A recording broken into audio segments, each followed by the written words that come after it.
முத்து பார்த்தீங்கன்னா, வெளியில சவாரி போறதுனால 7 நாள் போயிட்டாருன்னு சொல்லிட்டு பார்த்தீங்கன்னா, கிளம்பிறாரு. கிளம்பி போரும்போது பார்த்தீங்கன்னா, ரவி கால் பண்ணி, "டேய் மீனாவுக்கு ஏதோ பணம் தேவையாம். அவங்க பெரிய ஆர்டர் கிடைச்சதுனால கையில இருந்துங்க போட்டு பண்ணணும்." அப்படின்ற மாரி சொன்னாங்க.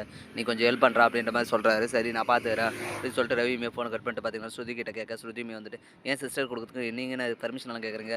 அவங்க தேவைன்னா நம்ம குடுக்கலாம்." அப்படின்ற மாரி சொல்றாங்க. உடனே பார்த்தீங்கன்னா, மீனாவுக்கு கால் பண்ணேன். அவங்களுமே பார்த்தீங்கன்னா, ஃபைனான்ஸ் கிட்ட வந்திருக்கு ரவி. அவங்க கிட்ட காசு கிடைக்கலன்னா கண்டிப்பா உங்ககிட்ட தான் கேட்பேன். முன்னே ஒரு முறை கேட்டிருக்கேன். அதனால தான் உடனே எப்படி உங்ககிட்ட கேட்கறதுன்னு சொல்லி ஃபைனான்ஸ் கிட்ட வாங்கிடலான்னு வந்திருக்கேன் அப்படின்ற மாரி சொல்றாங்க. சரியா நீ கேளுங்க. அப்படி கிடைக்கலன்னா எங்கேயும் கேட்காதீங்க. நான் தரேன் அப்படின்ற மாரி சொல்லிடுறாங்க.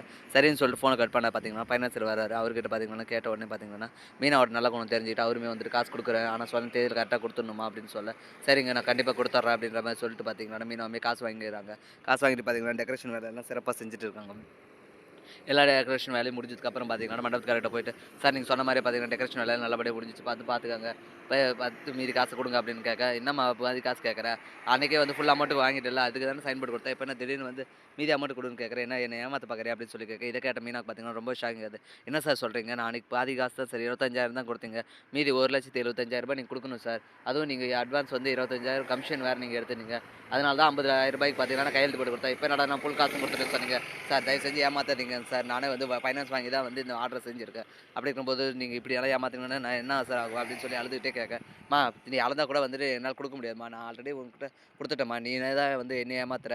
என்ன அழுந்து ட்ராமா ஆட பார்க்குறியா? பாரு டாக்குமெண்ட்ட" அப்படின்னு சொல்லிட்டு பார்த்தீங்கன்னா காட்ட, அதில பார்த்தீங்கன்னா ரூ. 2,00,000 குடுத்த மாரி பார்த்தீங்கன்னா அக்ரீமெண்ட்ல சைன் இருக்கு. "சார் இது என் கையெழுத்து தான் சார். ஆனா இது எப்படி அமௌண்ட் இவ்வளோ ஆயிடுச்சுன்னு எனக்கு தெரியாது சார். எனக்கு ப்ளீஸ் சார் தயவு செஞ்சு என் காச குடுத்துருங்க சார்" அப்படின்னு மீனா கெஞ்சி அழுந்துட்டு இருக்காங்க. "அம்மா இப்படியெல்லாம் அழுதுட்டு இருந்தேன்னா இங்க மண்டபம் நடக்கிற இடத்துல நீ அப்புறம் நான் ஏதோ உன்ன ஏமாத்துன மாரி இருக்கும். நீ தான் என்ன ஏமாத்திட்டு இப்ப காசு கேட்டுட்டு இருக்க. புடிச்சு போம்மான்னு சொல்லிட்டு பார்த்தீங்கன்னா, மீனா புடிச்சு கழுத்த புடிச்சு வெளிய தள்ளிடுறாங்க. உடனே சிந்தாமணி பார்த்தீங்கன்னா, சைடுலேருந்து பார்த்துக்கிட்டு கை தட்டி சிரிச்சுட்டு இருக்காங்க. இத பார்த்த மீனா பார்த்தீங்கன்னா, "ஓ! இதெல்லாம் உங்க வேல தானா?" அப்படின்னு சொல்ல, "ஆமா என் வேல தான். எனக்கு எதிரா போட்டு பிசினஸ் பண்ற.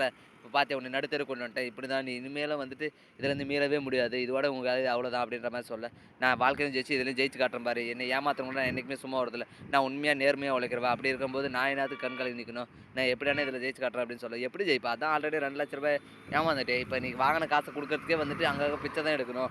வேற எதுனா வேணும்னா சொல்லு. நான் வேணா தரேன்." அப்படின்னு சொல்ல, "உங்க ஹெல்ப் ஒண்ணும் எனக்கு தேவையில்ல. எனக்கே இத எப்படி சமாளிக்கணும்னு தெரியும்னு" சொல்லிட்டு பார்த்தீங்கன்னா, மீனா கோவமா போக முத்துக்கிட்டயுமே வந்து இந்த விஷயத்த சொல்ல, அவருமே பார்த்தீங்கன்னா, ஃபர்ஸ்ட்டு கோவப்பட்டாலுமே, "ஏங்க கோவப்பட்டா இப்ப வேலைக்கு ஆகாது. நம்ம ஏமாந்த காசு எப்படியாவது வாங்கணும். அதுக்கு என்ன பழியோ ஆவுது பார்க்கலாங்க." அப்படின்னு சொல்ல, உடனே ஸ்ருதி பார்த்தீங்கன்னா ஒரு ஐடியா குடுக்க, "சரி ஸ்ருதி இதுவும் நல்ல ஐடியா தான் இருக்கு. இது மூலமாவே பார்த்தீங்கன்னா காசு வாங்கிடலாம்." அப்படின்னு சொல்ல, சரின்னு சொல்லிட்டு பார்த்தீங்கன்னா, எல்லாருமே சேர்ந்து பிளான் போடுறாங்க. இப்படி தான் வரப்போற எபிசோட் வந்து பார்ப்போது.